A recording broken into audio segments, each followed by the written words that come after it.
My name is Cass Fry, and I am a co-founder of Detroit CHEMpreneurIST along with Brittany. I'm also the personal care chemistry instructor, and I am a board member holding the secretary and treasurer position. So I always like to tell people I'm a chemist and entrepreneur, and I'm just so excited to be here with y'all today.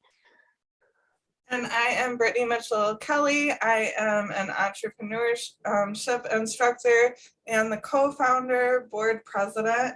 I'm an educator and a social worker, and also an entrepreneur. And also on our board, we have Lynn Roosevelt-Wiggins, who is our director of outreach. And so if you know any schools or organizations that could benefit from our programming, you can reach out to Lynn at DetroitChempreneurIST.org, and he'll connect with the organization or school to get programming there.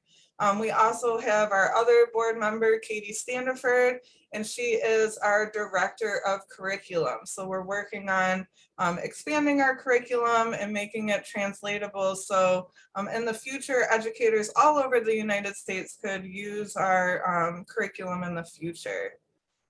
So now let's tell you a little bit about Detroit CHEMpreneurIST. So Detroit CHEMpreneurIST is a 501c3 organization. We actually just celebrated our first year birthday. Woo woo.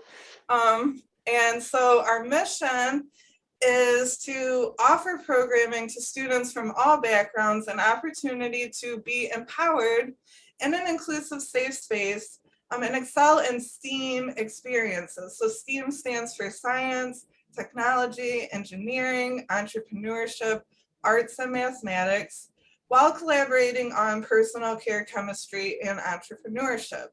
And it's our vision to educate local youth in a holistic program to prepare and explore their passions, while also diversifying and increasing the fields of STEAM. And our goal is to create opportunities for rural and urban resident-owned small businesses to boost our local economy. All right, so how do we do that? I guess it's an infinite question at this point, but I get asked very often, what is personal care chemistry? And so that's the study of cosmetic chemistry. We're talking about personal care products that you use every day to keep yourself safe and healthy. So students will have the opportunity in the personal care chemistry workshops to conceptualize a product. We'll be manufacturing different types of things like body scrubs and bath bombs. And we're going to have an opportunity to explore all of these different personal care product ideas that they may have. They're going to be able to potentially design and customize their own formulation, all while using that scientific method that they're learning about in school. So we're going to hypothesize, we're going to ask those questions. What if we do this? What if we do that? We're going to make those experiments. We're going to try adding those ingredients together and see what happens. Does our product work out? From there, we're going to draw some observations. What did we see? What happened? Are these things important in our mixing instructions? And then we're going to make conclusions and continue our experimental design to only improve our products, and looking at those outcomes, our experiments. What do we change? What do we need to do? Now, in addition to the personal care chemistry and doing all these things related to these products, we also have entrepreneurship. And so I'm going to hand it over to Brittany to tell you a little bit more about the entrepreneurship curriculum.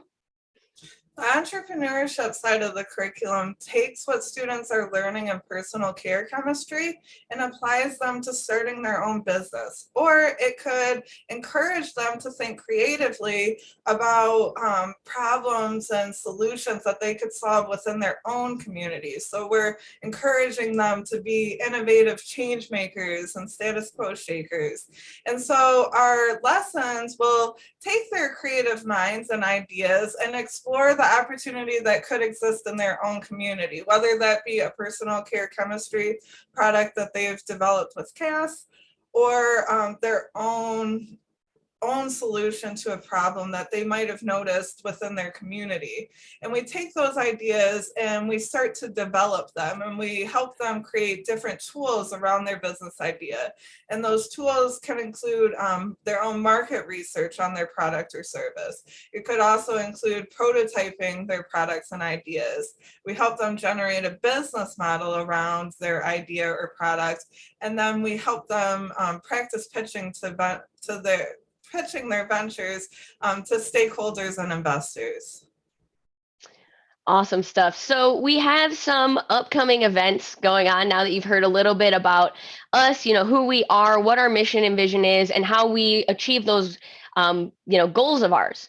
So our upcoming events ongoing. We've said this at every single second Saturday now, but it's still happening. We are collecting cell phones to raise funds for scholarships. So we will be having a scholarship competition in the near future. And these cell phones will go directly to the raise the funds for the scholarship competition, and those scholarships will go to the students who compete in the competition and win in the categories. You can email us at info@DetroitChempreneurIST.org, or you can text cell phone to 313-536-0714. The only requirement for those phones is they must have a battery, so no matter how new or how old they are, we will be collecting them. We do have a couple drop-off sites. You can head to Central Detroit Christian, located at 1550 Taylor Street in Detroit, or Walking Lightly, located at 1031 Hilton in Ferndale. We are currently programming with Central Detroit Christian. This is a hybrid program that we started back in March, and it goes for a couple more weeks ending June 1st. It's an 8th through 12th grade program, and it's offered both in person and virtually at the same time. We do have some events coming up really shortly in the near future. This week will actually be with Detroit Public School Community District for a kickoff event at Ben Carson High School that we're super excited about. On the 21st, we have 2 events going on in May, so quite a busy day for Brittany and I. We'll be at the Michigan Science Center for their STEMinista Spring Celebration from 10 a.m. to 4 p.m. We'll also be working with the Girl Scouts at their annual robotics event at 6363 Livernois Road in Troy, Michigan from 10 a.m. to 12 p.m. So if you're interested in checking out what we're doing at those events, you can head to the Science Center, or if you know a Girl Scout participating in the robotics competition, tag along with them to that event. We'll be back with Detroit Public School Community District for a kickoff event at Southeastern High School on May 26th. And then we've got a couple more second Saturdays coming up. We're doing this all year long, every second Saturday. Don't forget to come back and join us in June. We will be spotlighting LGBTQ in STEAM. And in July, we're going to do financial resources for entrepreneurs. And so I'm super excited about both of those events, just like I've been excited about this one and the ones that we've done in the past. So please, please, please come back. If you know someone who might be interested in those topics, pass them along to them. We'll be on Zoom 12 to 1:30 on both of those Saturdays. All right, so now the main event, today's topic. For this month's second Saturday, we're spotlighting mental health awareness. Here at Detroit CHEMpreneurIST, we know each mind matters. And for Mental Health Matters Month, we felt it was important to talk and learn about not only individual mental health, but business mental health as well. And so we have an awesome panel of speakers that we've brought together today to give you a well-versed conversation on this topic. And again, we're super excited. So now Brittany is going to take over, and she's going to introduce our first speaker today. All right, thank you, Kaz. So our first speaker today is Samantha Pickering, which will be leading us through a meditation and yoga exercise, and she's also an environmental educator. So Samantha teaches yoga, meditation, and environmental education. She is very passionate about providing a safe space for others to learn and grow. With her experience, she supports 3 nonprofit organizations in Detroit that promote sustainability practices. She hopes for all to learn to implement these practices in their daily lives and believes that having a regular meditation or yoga practice will enhance at-home sustainability practices and improve overall health and well-being. So with that being said, I'm going to pass it to Samantha to take it away. Thank you, Samantha. Cool, thank you. I appreciate it. Thank you for having me as well.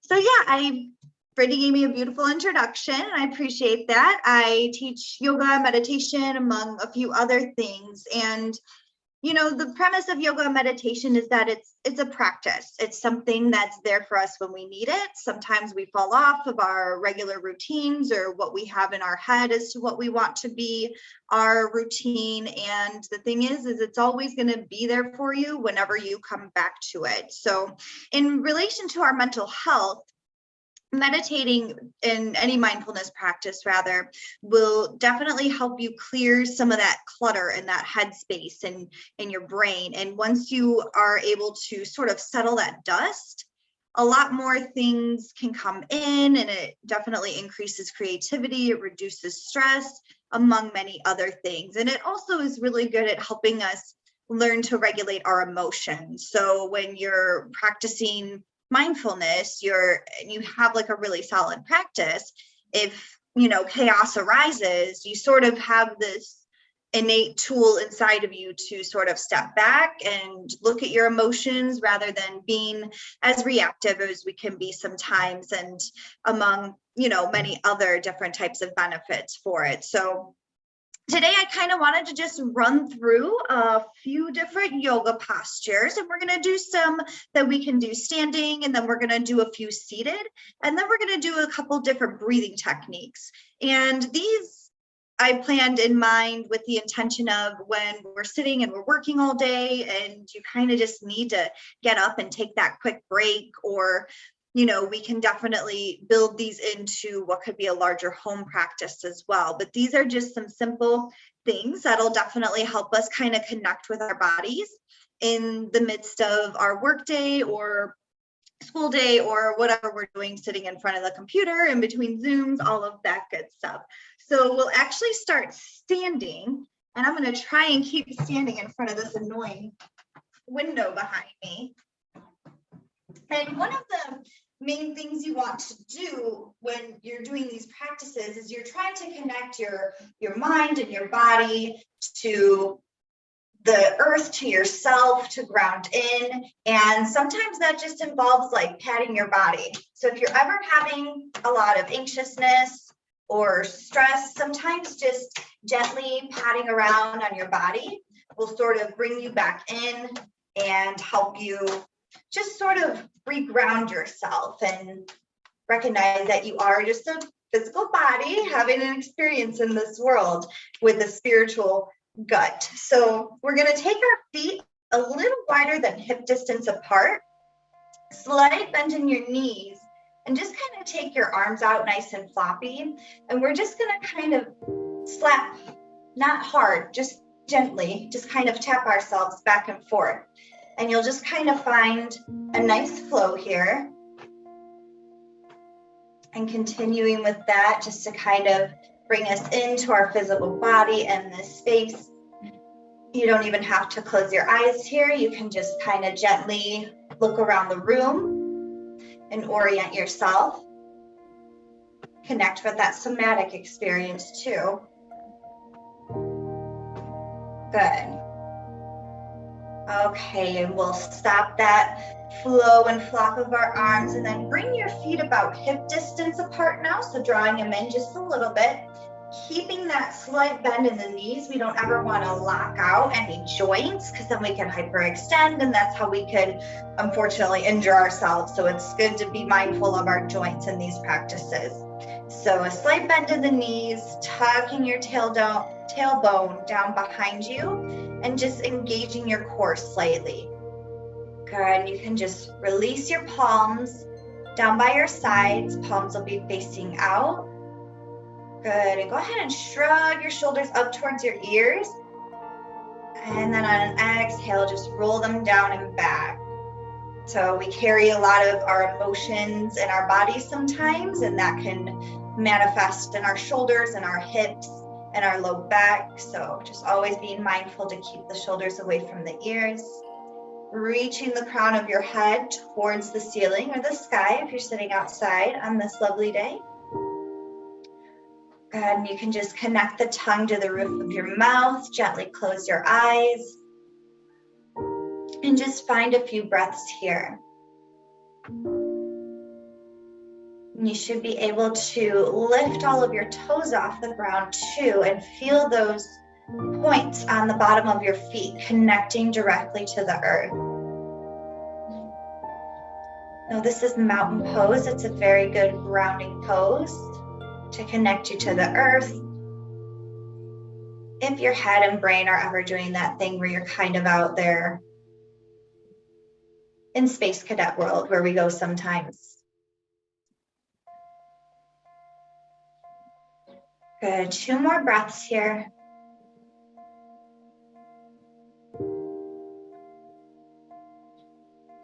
Good, and next inhale, blink your eyes open, sweep your arms up overhead, reaching towards the sky. And as you exhale, fold at the waist and gaze at your knees. So still keeping that micro bend in your knees. Maybe you need to bend a little bit more because your hamstrings are tight. That's totally fine. This is your practice for your body. You're going to get everything you need out of it. Good. Inhale to lift up about halfway with the flat back. Good. Exhale to fold one more time. And inhale, sweeping the arms all the way up overhead. Exhale, palms to heart center. Good. Inhale, sweep our arms up overhead. Take your right hand and grab your left wrist.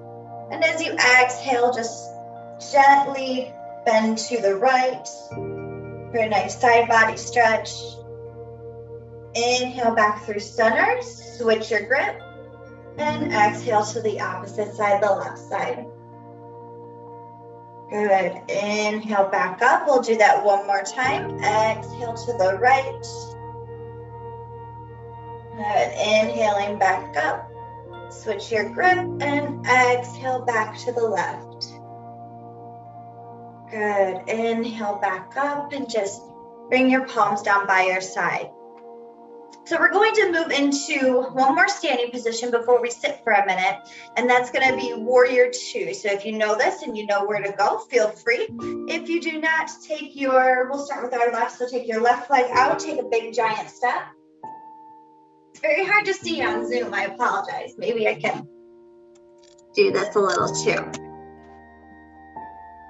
So take a big giant step and put a bend in your left knee. Your back foot is going to be pointed facing towards whatever's in front of you, maybe the wall or desk or whatnot. Good, and then we're gonna inhale our arms up to a T. So left arm, left fingertips in line with your left toes. Right fingertips are gonna be pointed towards whatever's behind you. And you're gonna take your gaze right off of your left ring and middle finger. And again, just relaxing the shoulders away from the ears. And we'll take about 3 breaths here.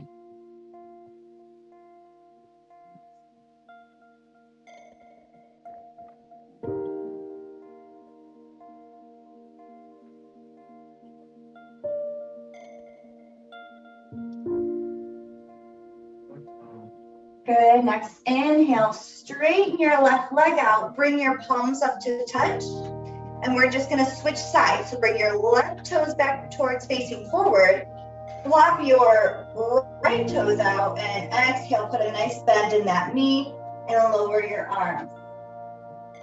And they'll be in the same type of position, just opposite side. And again, your gaze will just be off your middle and ring fingers there, just off the top of your hand.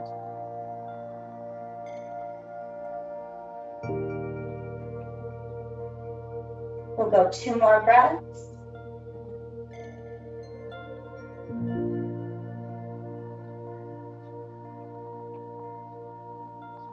Good, inhale, straighten your right leg, bring your palms up to touch, and just awkwardly heel toe those legs back together. Good, palms back by your side. And we'll come to a seat now. So coming back to our chairs where we were. And just so we have a couple options for when, we're sitting for too long and you just kind of need a quick pick-me-up almost. Sometimes you just gotta wring that stuff out. So we're gonna do a couple of twists. So we'll inhale the arms up. And as you exhale, twist to the right, taking your left palm to your right knee, and your right arm can sort of wrap around the chair behind you or around your low back. Just find whatever is more comfortable for you, depending on what kind of chair you're in. And gently take your gaze over your right shoulder. Good. We'll inhale, come back up through center. And just exhale to the opposite side. So taking your right palm to your left knee, and then finding a comfortable spot for that left arm to go. And taking your gaze right over that shoulder.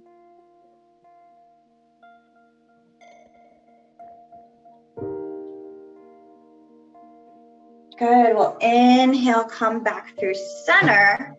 And then we can also just do a forward fold from our chair. So you may want to back yourself up just a wee bit, and we'll sweep our arms up overhead.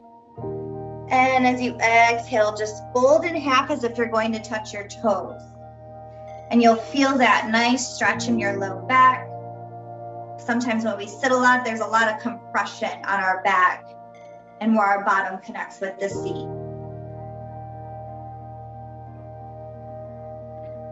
Good, and we'll inhale to come back up. And just bring your palms through heart center and take your palms to the top of your knees. We'll sit up nice and tall. So again, just reaching the crown of your head towards the ceiling. And we'll inhale, press our chest forward, draw our shoulders back. And exhale, round through the spine and tuck your chin towards your chest. So just a seated variation of cat-cow. We'll inhale, press our chest and our heart center forward, lift your chin, and exhale, round and contract, draw your chin towards your chest. And take 2 more rounds of this, just at the rate of your own breath.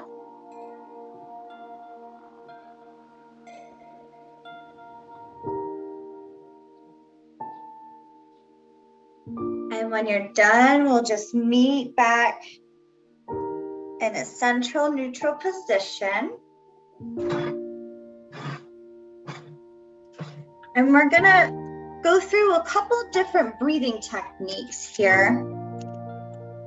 So we'll start with some counting breathing, and then we'll do some box breath, and then we'll end with our I am meditation before we move on to our next speaker. So for our seated meditation here, make sure your feet are planted on the ground. Again, find a nice tall spine. Sometimes it's easier to come off from the back of your chair and maybe like scoot yourself a little bit forward. And for this, you can either rest your palms just on tops of your thighs, and or your palms can be face down or face up. Totally your choice. So with the count to 10 breath, and for that, what you're gonna do is you're going to inhale, and that'll be your 1. Exhale will be 2. Inhale for 3. Exhale for 4. And just repeat that until you get all the way up to 10. And then once you get to 10, just reverse it. So your exhale will be 10. Inhale will be 9. Exhale 8, and just roll through that. And if you lose count, you just start back at 1. It's no sweat. So we'll go ahead and gently blink our eyes closed, or you could just take your gaze off the tip of your nose if you don't feel comfortable closing your eyes all the way. Connect that tongue to the roof of your mouth. And inhale for 1. Exhale 2. Inhale is 3. Exhale 4. And I'll let you all just guide yourselves up to 10 and back down for a few times.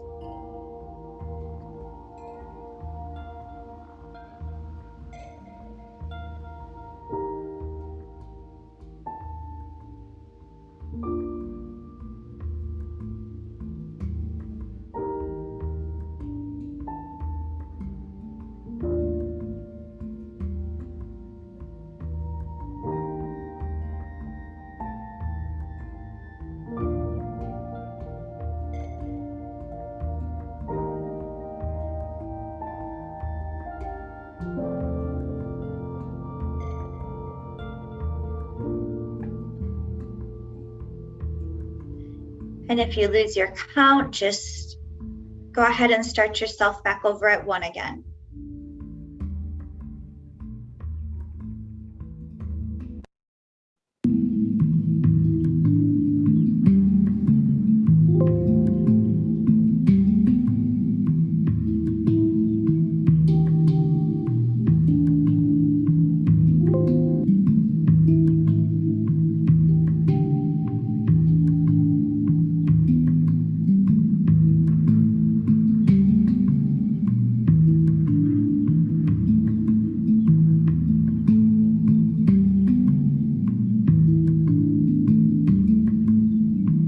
Good, and if you had your eyes closed, just gently blink them open. Maybe it feels nice to wiggle your fingers and toes.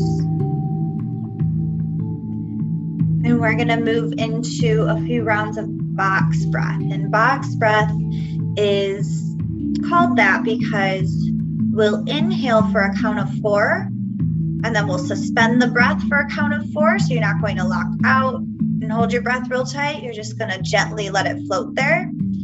Exhale for 4, and then let that hold on the exhale for a count of 4. So you have inhale for 4, hold for 4, exhale for 4, and hold for 4, and then you repeat. So I'll kind of guide us through a round or 2 of this, and then we'll move on to our final one, but I'll also give you a moment to practice it on your own too. So again, if you'd like to blink your eyes closed, you're welcome to. Sitting up nice and tall, and then we'll inhale, 2, 3, 4, suspend, 2, 3, 4, and exhale, 2, 3, 4, hold at the bottom, 2, 3, 4, and again, inhale, 2, 3, 4, suspend, 2, 3, 4, exhale, 2, 3, 4, and hold, 2, 3, 4. Inhale, 2, 3, 4, hold, 2, 3, 4, and on your exhale, I'll let you all take it from here to just go with the flow of your own breath and your own rhythm.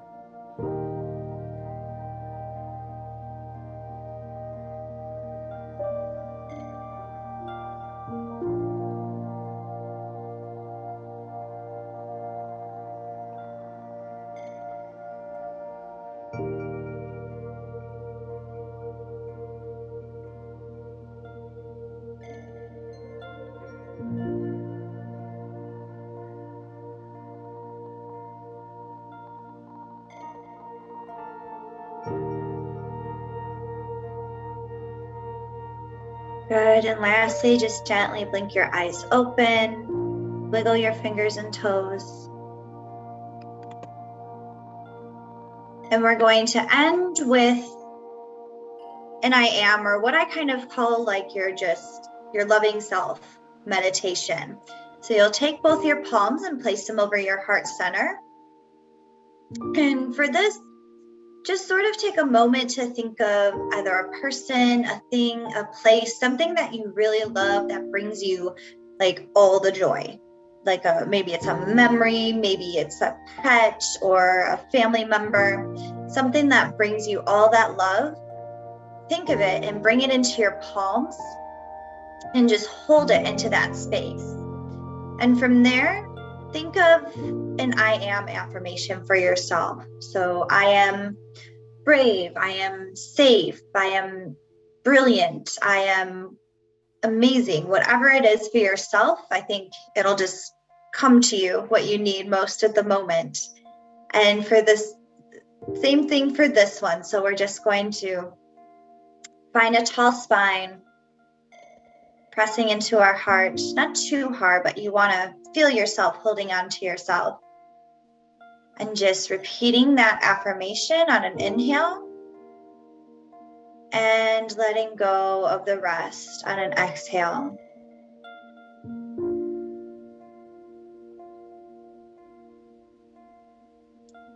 And again, here, I'll just give you all the space that you need to flow through a few rounds of breath here.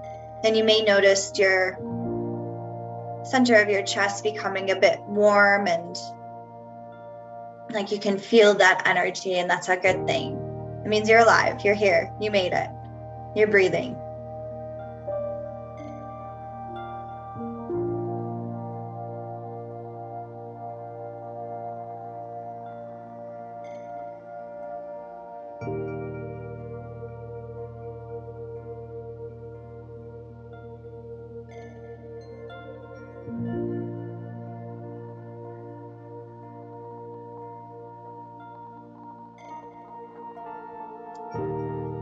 Okay, we'll take 2 more breaths here.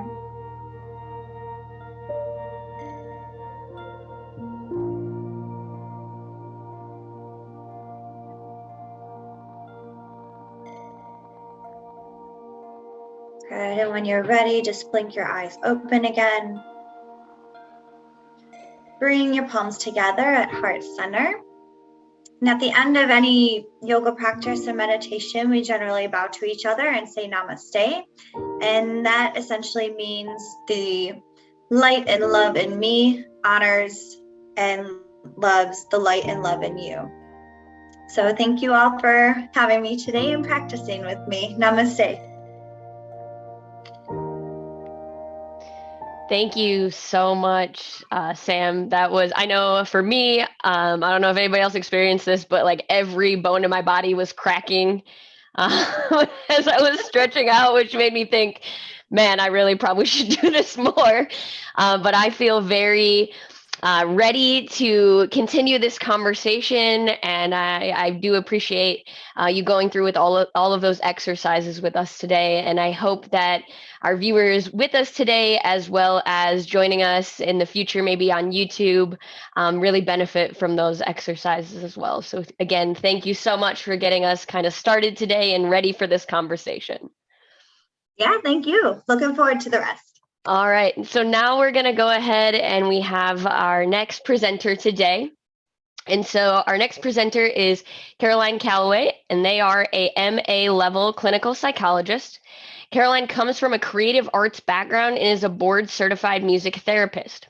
After receiving their undergraduate degree from Berklee College of Music, they practice primarily in the inpatient psychiatric setting with patients of varying backgrounds. Caroline is currently finishing up their second year at the Michigan School of Psychology, where they are a doctoral candidate in clinical psychology. Caroline plans to integrate their creative art background with multicultural, person-centered, humanistic, and feminist-oriented psychology. They love to spend time gardening, watching sports, and cooking unnecessary, elaborate meals with their partner while singing everything from Beyonce to James Taylor. Caroline, thank you so much for joining us today, and I'm going to go ahead and pass it over to you to get started. Awesome. Thank you so much, Cass. And also just resonating with what you said about the bones cracking, but also feeling really prepared for this presentation and thinking maybe I should do a little bit more of a meditative practice instead of maybe singing songs before my next presentation. So thank you for that, Samantha. So again, happy Mental Health Awareness Month to everyone. I think Cass and Brittany very much so set this up really beautifully to recognize the importance of this month and recognize that it's really an effort to fight stigma, provide support for people, educate people in the public, and overall just advocate for better mental health services for all. So I'm going to do just kind of a brief synopsis of what mental health is. So if we could jump to the next slide, thank you so much. And I think if you just want to click all the way through, I think I put in a few little things there. Awesome. So mental health, I think a lot of the time people just consider mental health to be a singular thing and not as multifaceted as it actually is. Mental health includes emotional, psychological, and social well-being. So when a person is not is struggling with their mental health, they might have issues in any one of these areas or all of these areas. And issues in these areas can impact our thoughts, our feelings, and our actions. So an example of this being for folks who live in Michigan, I think we are now into spring and getting this nice weather, but in the wintertime, a lot of people are impacted by seasonal affective disorder. And so, you know, it makes it so that you do not want to leave your house as much. So that's the social side of it. It makes it so that you might feel more lethargic or depressed, and that's the psychological part of it. Or emotionally, you might just feel sad. So recognizing that all those things can really change, basically dependent on where you're living, your environment, and other factors that we'll get into a little bit. So mental health also, really your mental well-being determines your ability to cope, to relate to other individuals, and also to make decisions. So again, going back to our depression example, if a person is severely depressed, they are not going to have the ability to relate to others in the same way that a person that is at their peak mental health is able to relate to others.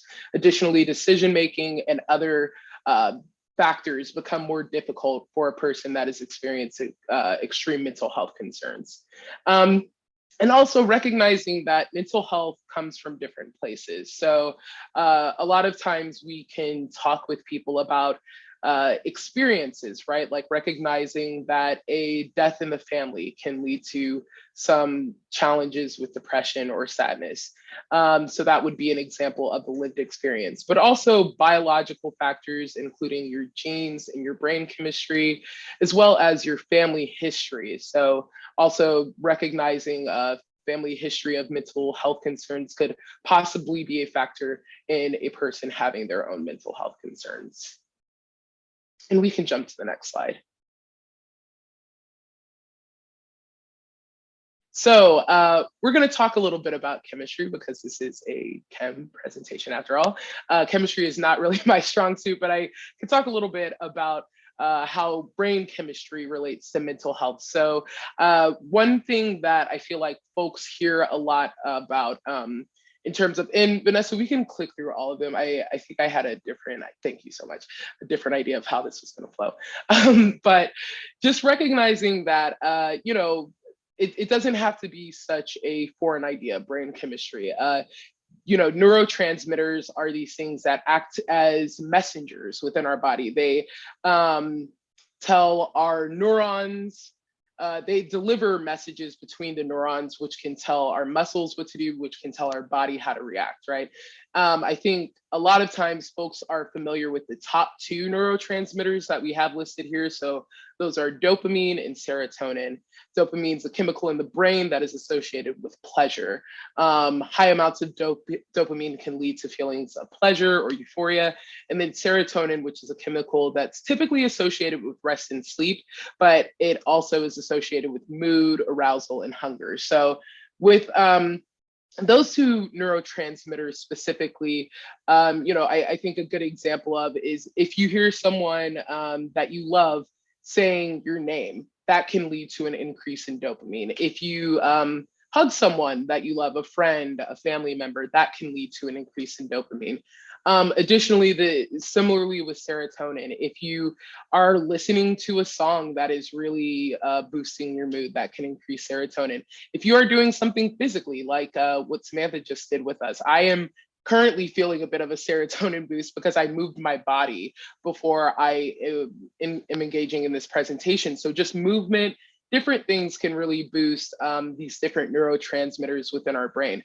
Additionally, these neurotransmitters can be a bit high or a bit low for individuals. And this is where we get into those biological factors.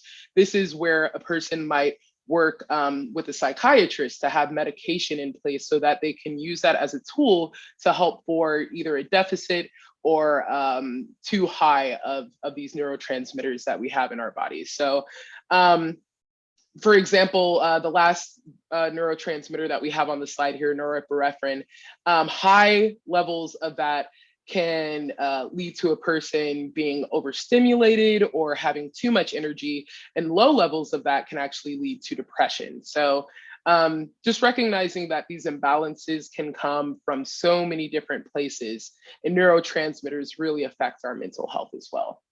And we can jump to the next slide.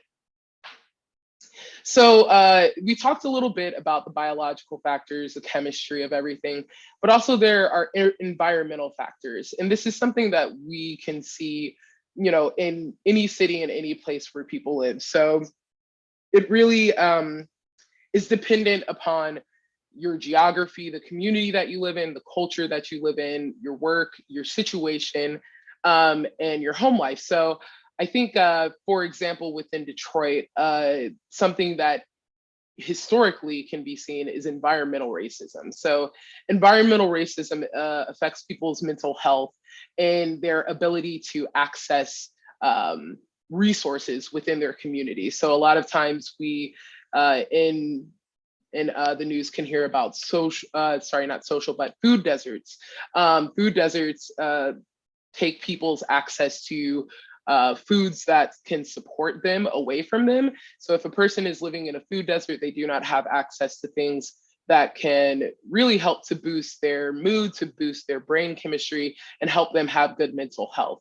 So another example of environmental racism is that there are issues related to redlining. Redlining is a historic practice, historic but still currently used practice, in which people are redlined quite literally within an area in which they do not have resources that another area might have. So there's actually a really interesting website if people want to check it out on, I believe it's MSU's school page, where they've done a historic study over the state of Michigan in redlining.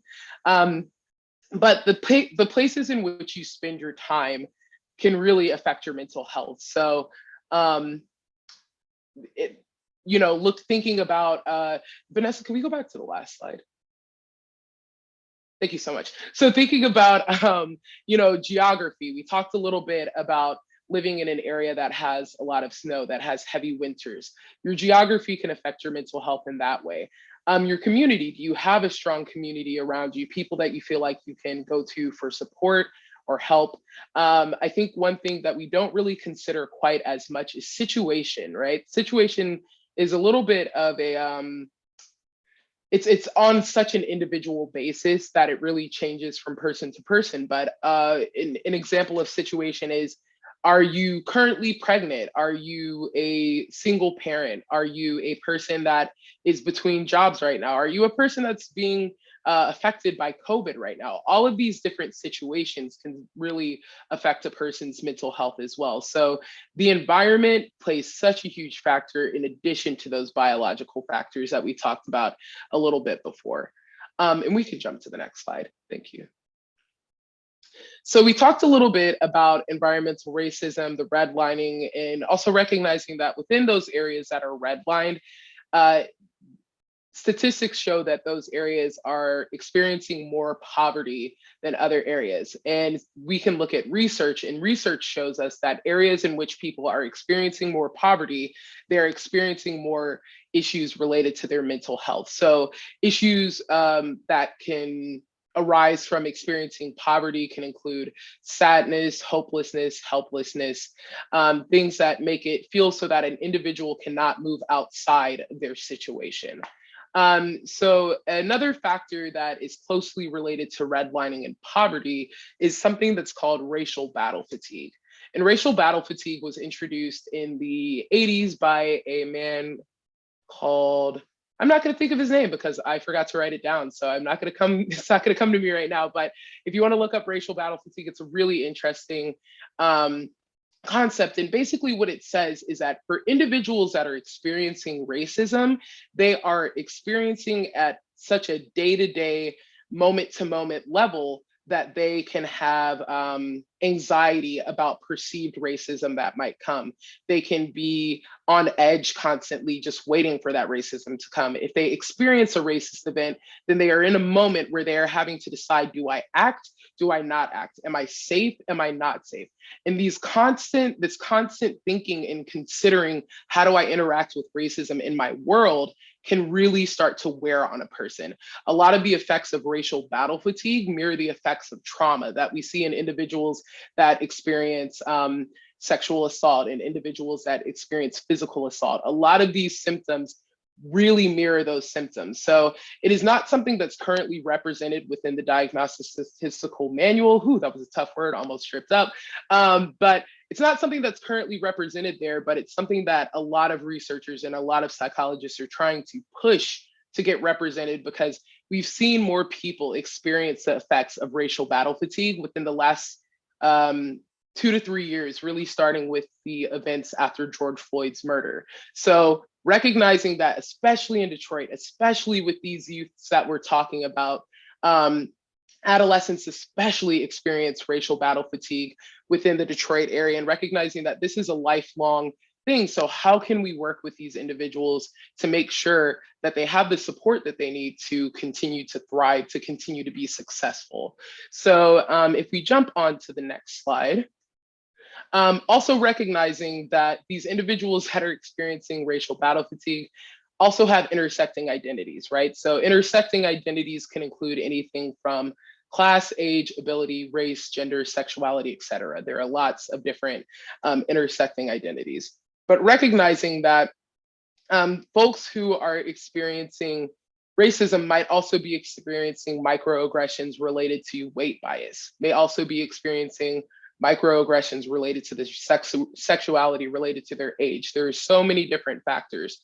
So recognizing that while we are working with these people, we also need to tailor make our interventions, to tailor make our resources that we are offering these people to make sure that they work for the individual. So that is really where person-centered the person-centered approach is something that's really important to me. That's really where the person-centered approach comes from. It recognizes that not every person is a cookie cutter. We're all snowflakes out here. So we got to make sure that we are aware of every single part of the person when we are working with them. Specifically in working with adolescents, it's also really important to recognize that this is a developmental time in which how they interact with mental health really sets them up for how they interact with mental health in the future. So when they come to an adult, when they come to some sort of figure that they trust, are they having what they're talking about heard? Are they having that validated? Are they feeling as though that their needs related to their mental health are serious and important enough for them to do something about it? Because research also shows if those things aren't validated, if they aren't heard, that can lead to more issues related to mental health in the future. And we can jump to the next slide. Oh, my bad, we could go back. I thought I put one more slide in there. But yeah, so just recognizing also specifically with the Black population in Detroit, that's one thing that I'm really interested in doing once I'm finished with school, is working primarily with adolescents in the Detroit area. I think as we talked about the poverty, as we talked about the different factors that Detroit residents and specifically Black Detroiters have to face, recognizing that folks that live in these areas are more likely to express psychological distress or mental health concerns. So what do we do? I think that's the slide that I thought I put on there. What do we do? I think the biggest thing we can do, as I said before, was recognizing and validating the experiences of people when they tell us their experiences. Invalidation is not really helpful for anyone. I think also recognizing what resources are present. Detroit has a growing population of therapists that are working specifically within their interests. So, there are different therapists that you can find through Psychology Today. There are therapists that you can find through local institutions. I think another thing regarding class, right? Recognizing that an individual seeking services might think that it's out of reach for them due to the expected cost of therapy or the expected cost of any sort of mental health services that they might be seeking, but recognizing that there are ways to work around that. So working through, teaching institutions, recognizing that there are always Practica students and students at the master's level, students who are working towards completing their degrees that can work with individuals who have a little bit more flexibility with payment.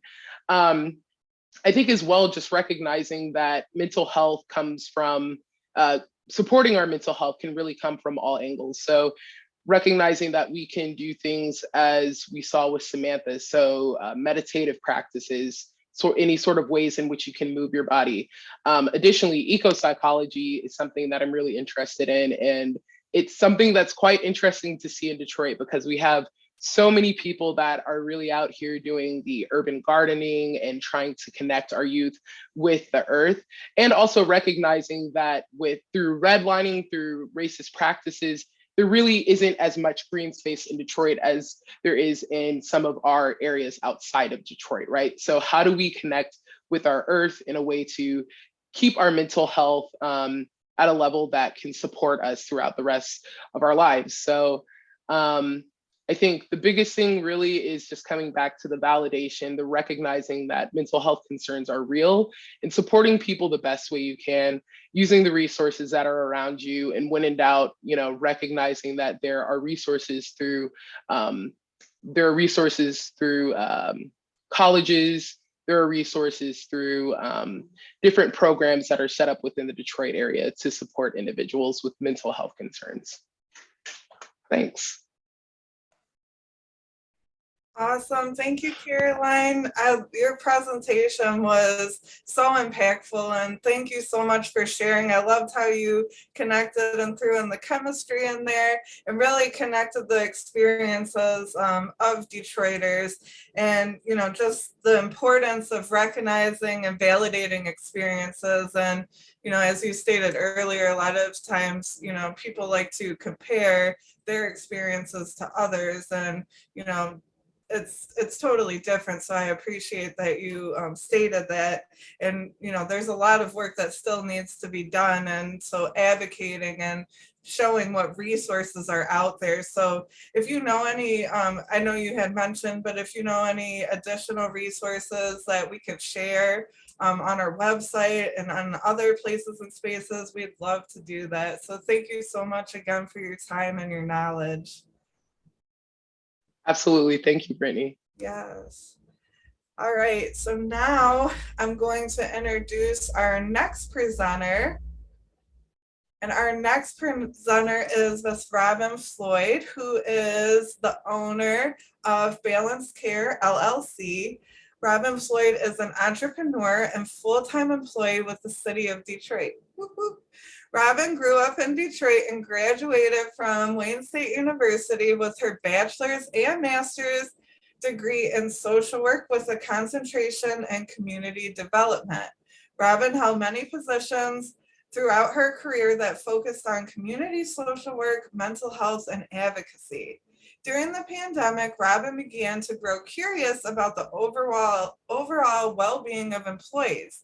So Robin received a certification in workplace wellness through the Workplace Wellness Center of Excellence Level 1, Level 2, and focus on healthy eating facilitator certification programs. Robin launched Balanced Care, LLC in 2020. Balanced Care offers self-care and workplace wellness workshops to organizations and provides one-on-one coaching for young professionals. Robin is passionate about mentoring students and young professionals that want to bring innovative ideas to the world of social work. And that she is. Robin has also been a guest speaker, and so has Samantha, in our classrooms. So we really appreciate you coming and supporting us. So with that, I'm going to have you take it away and talk about workplace wellness. Thank you, Brittany. First off, I want to say, so for this presentation, this webinar has been amazing. So thank you so much for just educating me on overall wellness. I love the meditation, and definitely very informative information with our last panelist, just so informative. So thank you, Brittany, and thank you, Cass, for just creating this platform to educate the community and students. So as you heard, that's one of my passions, is mentoring and educating young professionals and students to create a stronger generation and more educated generation to break down stigma about mental health. So with that being said, I will definitely give you an overview of balanced care, and we will do a short activity. So get a pen and paper ready. And then we'll talk about workplace wellness specifically and why is that important. So with balanced care, like Brittany said in my bio, I do focus on the individual one-on-one or small groups, overall personal well-being. I have a passion to connect people what they want to do or what they want to achieve to be happy. I came into this space with the mindset of being non-judgmental and being open heart, open ear, and understanding. So individuals will come to me and state a challenge that they're having, maybe if it's in regards to physical health or mental health or just nutrition. I usually help them understand that there's a bigger picture to be seen and how work life and personal life can all be interconnected, and we do address certain challenges in all different aspects of their life to help them reach their overall goal. The great thing about my approach to people is that I do have an overall patient kind of persona about me, so I do work with them one-on-one through virtual settings or through like a coffee shop, of course, private setting, as much as we can if they choose to meet with me one-on-one in person. But we definitely try to look at all aspects of their overall well-being. So with that being said, with balanced care, after I got my certification and focus on healthy eating through the Center of Excellence, I was able to provide people with a personal wellness assessment, which I will do a short activity with you all right now. And just let you know, on your sheet of paper, I will just ask for you to write 4 different rows: often, sometimes, and never. So boom, boom, boom. And as I read through certain statements, I want you to put a check mark next to what is your initial reaction to that statement. There will be certain areas that I will address. So we'll go over like physical activity, nutrition, we'll talk about stress management, family and social wellness. But as I go through each statement, what's your initial thought? Like, oh yes, I do that often, put a check next to often, or I never do that and put a check next to often. So if you're ready, let's go ahead and get started. So for physical activity, I exercise at a moderate intensity at least 3 times a week for a minimum of 20 minutes per session. Next statement. I make it a priority to stretch after each exercise session. For nutrition and weight management, I try to limit my food portions and avoid eating at the point of discomfort.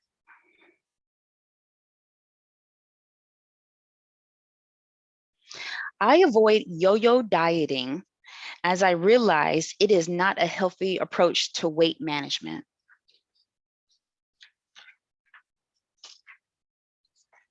For sleeping habits, I wake up feeling rested. I engage in relaxation exercises before going to bed to help prepare my body for sleep.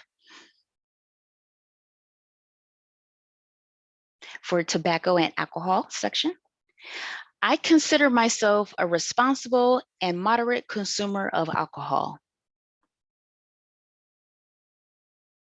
I avoid using alcohol as a coping mechanism when tired, stressed, or emotional.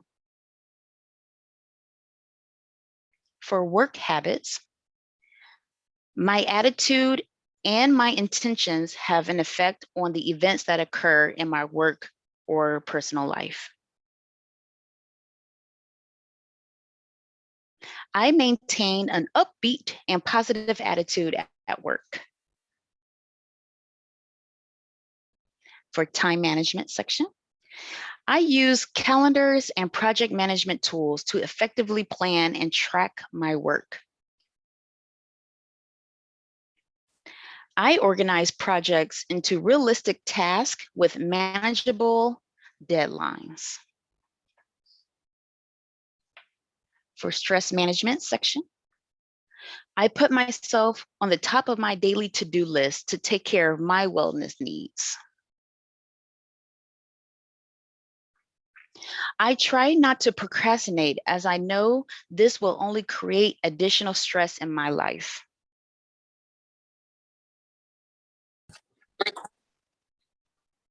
For family and social wellness, I prioritize and balance my work and family commitments.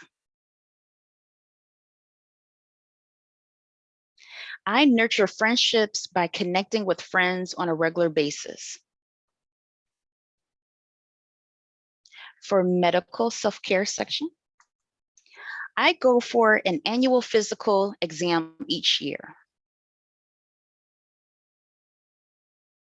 I practice regular self-checks and health monitoring, like breast exams, mole observations, or bowel movements.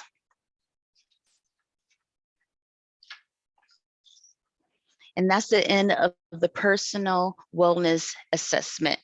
With this assessment, I do with individuals on a one-on-one, and there's many other statements that's on this assessment, but due to time, I'm not going to go through every statement.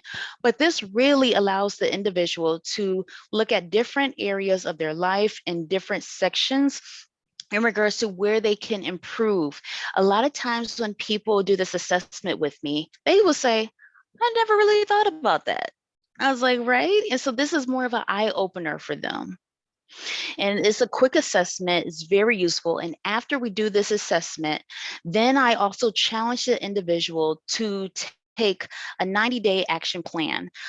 It's a lifestyle plan, and we really focus on each of the different areas. So physical activity, time management, work habits, and just make small, manageable, and very specific tasks that they can do over the next 90 days. A big part when it comes to wellness and coaching, especially one-on-one individuals, is all about accountability and follow-up.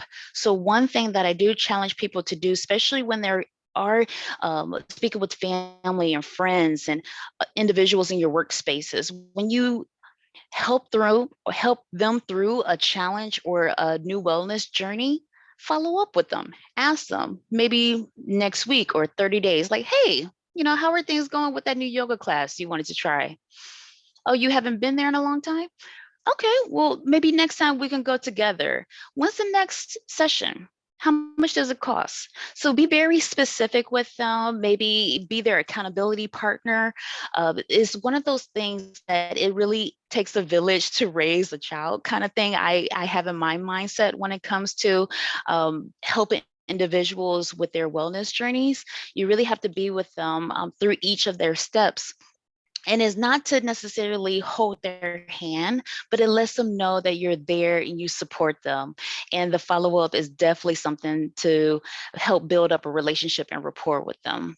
So that's just a little short activity that I wanted to run with this group. So I hope you had a chance to kind of think about different areas and maybe think about a personal challenge and have fun with it. That's the key too. A lot of times people think that, when you're doing like a nutrition challenge or a physical challenge or even sleeping challenges, sleep was a big thing during the pandemic. People was starting to use creative ways to get to sleep with different supplements or substances. So I will say, even with sleep challenges, you can put on a meditation music, adult bedtime story. There's all types of apps. You can even be very creative about your nighttime routine. Put on your peaceful music, have a more elaborate face routine. If you do that constantly, then your brain will literally start to trigger, okay, Robin, here's the music. Start to mentally wind down. And I know it can definitely be challenging with all the technology and things like that, always getting our brains buzzing. But if you create small habits and stay consistent with it, you will notice a change. And if you do start to steer away from your routine, and you feel a little uncomfortable or a little bit more stressed or more tense, you know that that routine was working for you. And it's okay that you probably need to like tweak it a little bit to make it fit into your schedule or your new lifestyle. I will just always ask and challenge individuals, keep trying to figure it out. Just like yoga, it's a practice. It is definitely a practice. And as us as human beings, and we're always evolving and growing and changing, yeah, that nighttime or morning time routine will change too. You know, you're probably not the same person you were before the pandemic. Now that we're in this new environment, we have to figure out what works for us now, and that's the key. So I feel like with that kind of conversation and relationships that I build with individuals, they feel comfortable in talking to me about their different challenges because, like I said, I come with a very non-judgmental, very understanding and patient approach to supporting individuals' well-being. Now, let's talk about workplace wellness.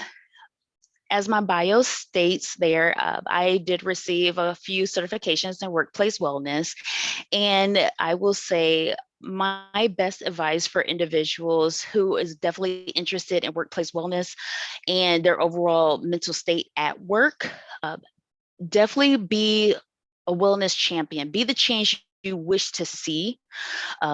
There's a couple of things that I want to talk about in this section here. And I do apologize, I should have had more slides available.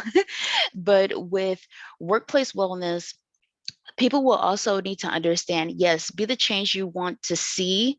And I always highly advocate for yourself, go in stealth mode. So if you feel like you're in a stressful environment and you have a couple of work colleagues that just need a debrief about a really intense meeting, you know, schedule a walking debriefing meeting, especially with the weather getting warmer. That was a big thing during the pandemic.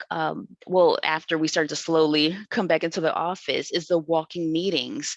You know, of course, wear your mask and be safe, but getting that physical activity in, building up those relationships and debriefing, that is actually what I call being a wellness champion.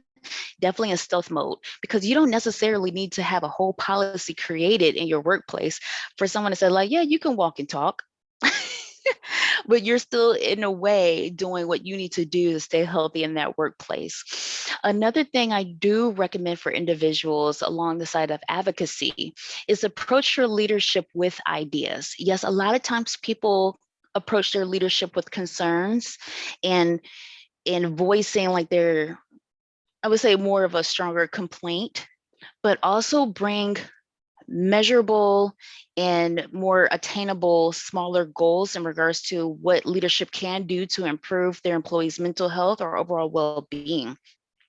One thing that I do recognize that works really well is those smaller changes in the built-in routine of a workplace. For instance, just like the meditation and the yoga in the seats, okay, that we experienced earlier in this presentation, a lot of times during the pandemic, we were all on Zoom. Asking your leadership to say like, hey, before we start on the agenda, can we incorporate just 5 minutes of breathing or stretching in the chair? And he's like, who would do that? And you being a wellness champion, you're like, you know what, I can run that activity. I love that, because that's an opportunity to show the leadership that you're a leader, you're innovative, and you're willing to improve people, not necessarily having the aptism, being absent during the meeting. Sorry, that word always trips me up, but being more present during the meeting, more engaged, feeling more energized. So those are the kind of things that leadership is looking for to improve their workforce. And you as a potential wellness warrior, that's the type of thing that I really gravitate towards and encourage people to advocate for. Now, for my job with the city of Detroit, one last thing that I really want to highlight here, I felt that it was really important for me to be brave and venture out and be that champion for a larger group of individuals. And through my research and constantly talking to individuals at the city of Detroit, especially within inside the fire department, the men and women that works within inside the fire department, they didn't get a chance to go home and hop on Zoom for their work, or get in their comfy pajamas and watch Netflix and then still able to complete their work. They had to be at those engine houses and address those 911 calls, save families, children, pets, babies in these burning or these dangerous situations. So our firefighters definitely had to show up throughout the entire pandemic. Now, if you also want to take it a step further, these are the individuals that are high in stress in all parts of their life, not just work, but it could also be family, it could be finances. They are still human beings too. So I wanted to contribute to their growth and strengthening their employee wellness programming. And so my approach to the fire department, I always come in, like I said, with an open heart, open ear. So I never approach them like an expert. I learn from them for their culture. I learn about their personal experience, their workplace experience, and then I offer advice and guidance to the commissioner and to the DFD leadership in regards to how to strengthen their workplace. And last thing I'm going to highlight here is that every workplace is different. It is not a cookie cutter type of experience as a consultant coming into that space. Every workplace is different. So some workplaces do thrive off of nutrition, physical fitness. Yes, I get that. With the firefighters and EMTs, they're more focused on the mental health, addressing trauma, communication, stronger communication between them and leadership, right? So I am actually helping them develop policies and procedures to help them with their peer-to-peer support unit, also health screenings. So that's just a little insight how literally from one-on-one coaching, being very specific, and then working with a population as big as the Detroit Fire Department, and how to be very open-minded, creative, innovative, and also listening to their needs and always coming to them as a consultant, but yet an advocate, because I'm there to listen and to help them, not necessarily tell them what they need. I would never approach a person and say, you need to be on this health journey, and these are the sections you need to focus on. Never my approach. And with that being said, I said a lot, and that's it for me. So I'm here for any questions. Thank you so much again. All right. Thank you so much, Robin. Just to kind of highlight on a couple of things you said. One, now everyone here is a wellness warrior. So don't forget your title, add it to your LinkedIn resume. Definitely love that, exercise and thinking about, future entrepreneurs who may be watching this and how that's something that they can use, and they can use that as a tool to really check and see where their employees may be when they get to that point in the process with the business. And then also, I have to touch on the fact that every workplace is different and you cannot tell people what they need. So thank you so much for mentioning that. You got to ask, and we heard about that with the previous presenters. Everyone is unique, and we have to treat mental health and workplace mental health on a unique basis and really meet those people where they are. So again, thank you so much for that presentation and that activity. I really, really enjoyed it. Now we're going to go ahead and we're going to bring all of our presenters back, and we're going to open it up if anyone had any questions that they thought of during the presentation or while anyone was talking, whether that would be towards, you want to ask all the presenters or individually ask a question. We're going to go ahead and open at this time. So feel free to come off of mute or drop it into the chat, and I'll kind of give a second for that. And if there are no questions, I do have some that I've prepared and I'm excited to ask. So, all right, looks like nothing has come into the chat yet. Nobody's come off mute, and I'm impatient. So I'll go ahead and get started. And then if anyone does come off mute, raise your hand or drop it in the chat. We'll come back to you. So my first question is for everyone. So we'll start and we'll go in the order of presentation. So Sam will go first with you and then follow through Caroline and Robin. So what's one tip of advice or something you would tell someone about caring for their mental health? So just one piece of advice that you would give. That's good, and it's tough, and I'm a little stuck, but I would say the first thing that's coming to mind is just to not take anything personally. So, you know, when you interact with all these people all day, every day, and sometimes you just kind of, even through emails, you get kind of paranoid, like, are they mad at me? Do they not like what I said? Da, da, da. Nothing ever has anything to do with you personally. It's just, yeah, it's on that other person. And as long as you're coming from a good place, you're good. You have nothing to worry about. Absolutely. Great advice. Thank you so much for sharing. All right. You're up next, Caroline. Yeah, I think biggest piece of advice would just be to not be afraid to talk about mental health, you know, and that's for everyone, right? Like for the person who typically does not feel as though they have mental health concerns, to mention when you're having a down day for the so that the person who does have more mental health concerns can feel safe to bring those into the space. I think, you know, just showing up for yourselves and showing up for others, it really helps to do it by, you know, just mentioning that we all go through stuff. Yeah, absolutely. And finding those, you know, finding empathy and commonalities with other people. Great advice. All right, Robin. My advice is to be patient with yourself, continue to advocate for yourself. So talking to others about it and not being afraid, and be creative. There, like I said, it's not really cookie cutter. So some people really thrive off of therapy. Some people thrive off of physical activity. Some people thrive off of connecting with people, connecting with the earth. So staying creative, staying patient with yourself, and advocating, because I was a strong advocate for myself. And I spoke to my mentors and my bosses and my managers, and I said, I am suffering. I am going into a depression. I need help. And it wasn't until another manager at my last employer that sent me a personal text message with references to therapists, women of color, that was very reliable. And she was the one that connected me to my therapist. I would not have been connected to Sheila unless I was talking to somebody. Like, it was just so amazing. And she was like, well, Robin, you know, I heard that you were struggling, and these are the people that I do refer you to. And that's why I said, advocate for yourself, be honest, but also be patient.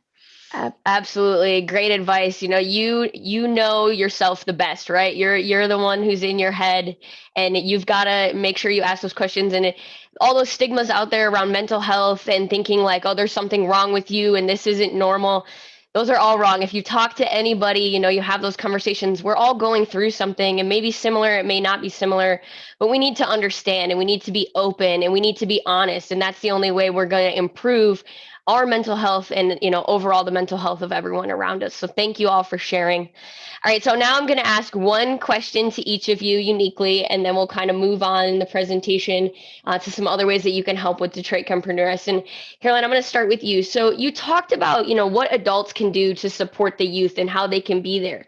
I want to know, what advice would you give to kids to encourage them to start in caring about their mental health now when they're younger?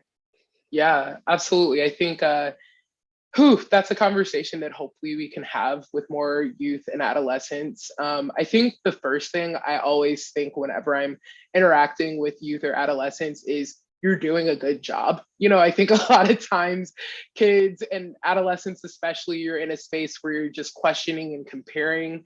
Comparison is so huge at this point in time. And I think just sort of what you said before, recognizing and saying to youth and saying to adolescents that everyone deals with mental health concerns. Everyone deals with sadness. Everyone deals with anxiety. Everyone feels nervous at some point in time or another. So I think starting by just normalizing the fact that we all experience mental health concerns, and then from there, recognizing that there should be no shame, there should be no stigma connected with reaching out if you need to reach out.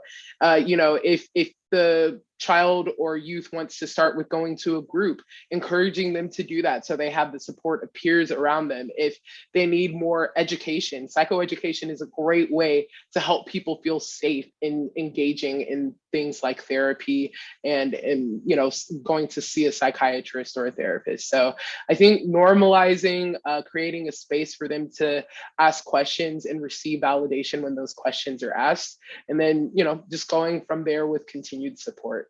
Yeah, great advice. Safe, inclusive spaces, hint back to the mission and vision here. You know, that's something that we really strive to do at Detroit CHEMpreneurIST.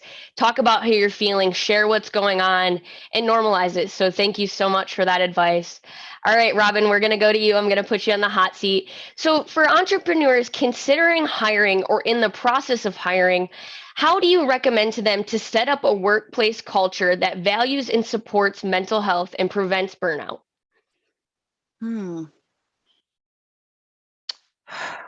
Let's see, I'm kind of breaking that up into two different answers. Can you repeat that one more time? Yeah. So, you know, thinking about entrepreneurs, maybe even young entrepreneurs who are in the early business process and are considering hiring. So how do they set up a workplace culture that values and supports mental health and prevents burnout? Okay, so my advice is, if you're looking to hire and grow your team, stay open to ideas. Always stay open to having the conversation about mental health. Also, keep in mind that you are hiring people and then title second. Okay, so these are still individuals that have personal lives, literally, and they're coming into work. A lot of times people kind of take away that personal aspect, like, okay, this is the workplace, this is what you need to do. You need to do your job and then go home. Almost as if like they want them to separate who they are at home. And what people need to realize is that people who come into work still think and carry on what they're experiencing at home into work, especially with this younger generation. You know, we tend to bring in all aspects of our life, and the pandemic kind of amplify that even more by creating this hybrid space of work and home being cohesive to each other. And so I always encourage people, even to this day at the city of Detroit, is that we have to understand that people from the day they were born have experiences that impact them in the workplace. Okay, and that is the truth. And you also just need to have the conversation with them, understand where they're coming from and where they're at in that mental state. So it's the conversation, and then staying open to innovative ideas and being creative. So good luck to those entrepreneurs who definitely want to expand their team. So just having the conversation, staying open, and realizing these are people that you're engaging with and not necessarily just a worker bee. Yeah, that's a great point, right? We don't split ourselves in half to go to work. We take all with us, all that baggage, everything that we're still going through. You know, if something goes wrong in the morning. So, you know, when you're at work or, you know, you're working for someone or working with people, just realizing that they are people. They're just like you, and whatever struggles you may be dealing with and that you have to put aside to go to work, they're doing that too. And how do we, instead putting that aside, embrace it and honor it and respect it and help each other through those things? So thank you so much for sharing that answer. Really appreciate it. All right, Sam. So the final question is to you. And, you know, I was wondering, if someone feels overwhelmed by meditation, how do you work with them to incorporate mindful practices into their daily life and maybe embrace that feeling of overwhelmness? Really good question, because it's very, very true. A lot of people are just, I can't sit down. I can't, like, all the thoughts, it just happens. So one thing I try to do is to work with them for 60 seconds. Like, can you sit and breathe with me for 60 seconds? Just try it for 60 seconds, see how it goes, you know, and maybe just try that a couple times a week or every day for 10 days and see if it makes a difference. If that becomes just not an option for someone, and, you know, it's not something that's for everyone. Sometimes I like to bring up going for a walk and maybe just feeling your footsteps, like each foot as it touches the ground. Just take your attention there. That's a really good way to practice mindfulness. But honestly, it could be anywhere in your life. I try to do it when I do the dishes. So feeling the sensation of the warm water on your hands and just being present as you're cleaning each glass or cup or whatever it is. And, you know, even in the drying process, if you do that, I'm lazy and I use a drying rack. So that's where my journey ends there. But it can literally be in any place in your life, and driving is another one. Maybe, you know, not for students so much, but for grown-ups. Like, how many times have you gotten in the car and been like, wait, how did I even get here? Like, you just kind of space out from it.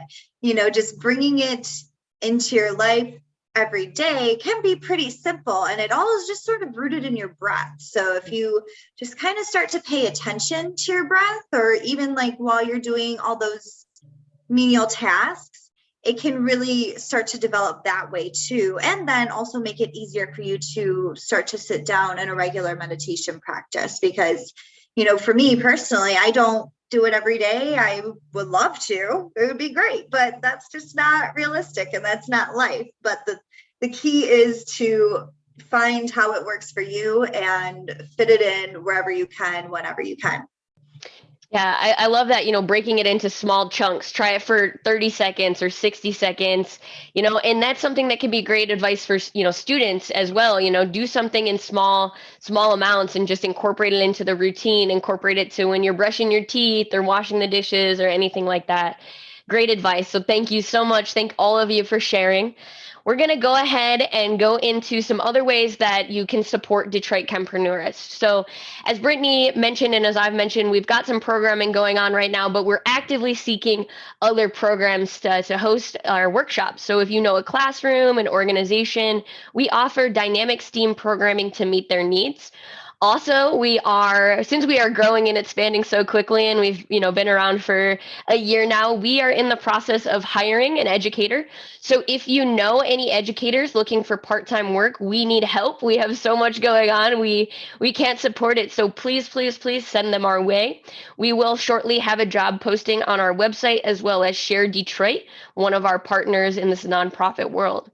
Other ways that you can help is engage in our research through our market research surveys available on our Linktree, which we've dropped in the chat. You can connect us with organizations that might be interested in partnering. So maybe it's not running a workshop, but maybe it's a fundraiser or something like that, where we could financially move ourselves along. Connect us with the resources to fund, as I just mentioned. Maybe we partner with an organization, maybe you know a private donor, and also spread the word. You know, mention Detroit CHEMpreneurIST in those conversations you're having with your friends, your family, your coworkers, because maybe they know someone who could really use our program, our workshops, and the resources that we offer. So we invite you all to visit and check out our Linktree, which is Linktree/Detroit CHEMpreneurIST. So now I'm going to pass it over to Brittany so she can share some additional resources that we've collected for this presentation. So every second Saturday session, we try to remain intentional about providing a few resources. There's many more that's out there. So any of our presenters today know any additional resources related to our topic today that could be helpful. We'd love to share them in any space, place, and on our website. So a few that we're offering today around today's topic of mental health awareness. The first is the Children's Center, and the Children's Center is home to many specialized clinical services. They lead the way in working with children who struggle with behavioral, emotional, educational, intellectual, and developmental challenges, or may have experienced trauma. They treat the whole child, looking at more than a single issue, so they can provide the best, most comprehensive, integrated care. And they examine barriers in the home, school, and community, working with the family who raises them and the organizations that support them. Next up, we have the Detroit Wayne Integrated Health Network. And they are compassionate and committed to the 75,000 children and adults that they serve in Detroit and Wayne County. They understand the immense responsibility they have been given and go above and beyond in supporting the people they serve and hundreds of providers in their system of care. Their provider network supports and serves individuals with serious mental illness, children with serious emotional disturbance, people with autism, individuals with intellectual and developmental disabilities, and those with substance use disorder.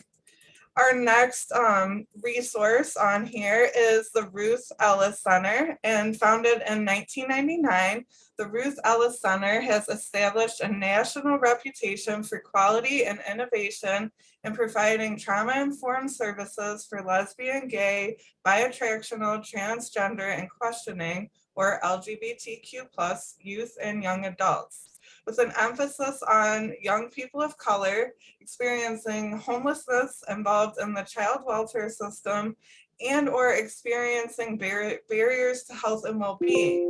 It is their mission to create opportunities with LGBTQ+ young people to build their vision for a positive future. And their vision is a world where LGBTQ+ young people are safe and supported no matter where they go. Next, we have Easter Seals of Michigan. So Easter Seals has been helping individuals with disabilities and special needs and their families live better lives for over 100 years. And whether helping someone improve their physical mobility, return to work, or simply gain greater independence for everyday living, Easter Seals offers a variety of services to help people with disabilities address life's challenges and achieve personal goals. Easter Seals assist more than 1 million children and adults with disabilities and their families annually throughout a nation-wide network of more than 450 service sites. And each center provides top quality, family-focused, and innovative services that are tailored to meet the specific needs of the particular community it serves. And lastly, we have the National Alliance on Mental Illness, and they are the nation's largest grassroots mental health organization dedicated to building better lives for the millions of Americans affected by mental illness. And what started as a small group of families gathered around a kitchen table in 1979 has now blossomed into the nation's leading voice on mental health. So today they are an alliance of more than 600 local affiliates and 49 state organizations who work in your community to raise awareness and support and educate that was not previously available to those in need. So those are a few resources we have around our topic for the month of May, mental health awareness.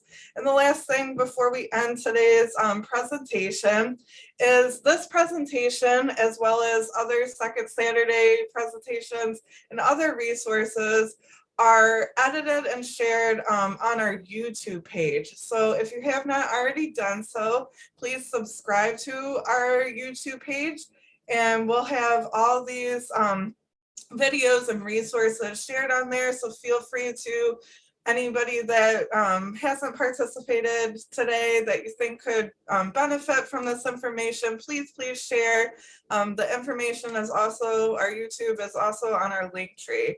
So before we go, thank you again to our wonderful presenters. Your experiences were super impactful, and I know this information will be super beneficial for our community, students, and families. Thank you so much, everyone. Enjoy the rest of your Saturday and have a wonderful day. We look forward to seeing you next second Saturday, so at noon in June.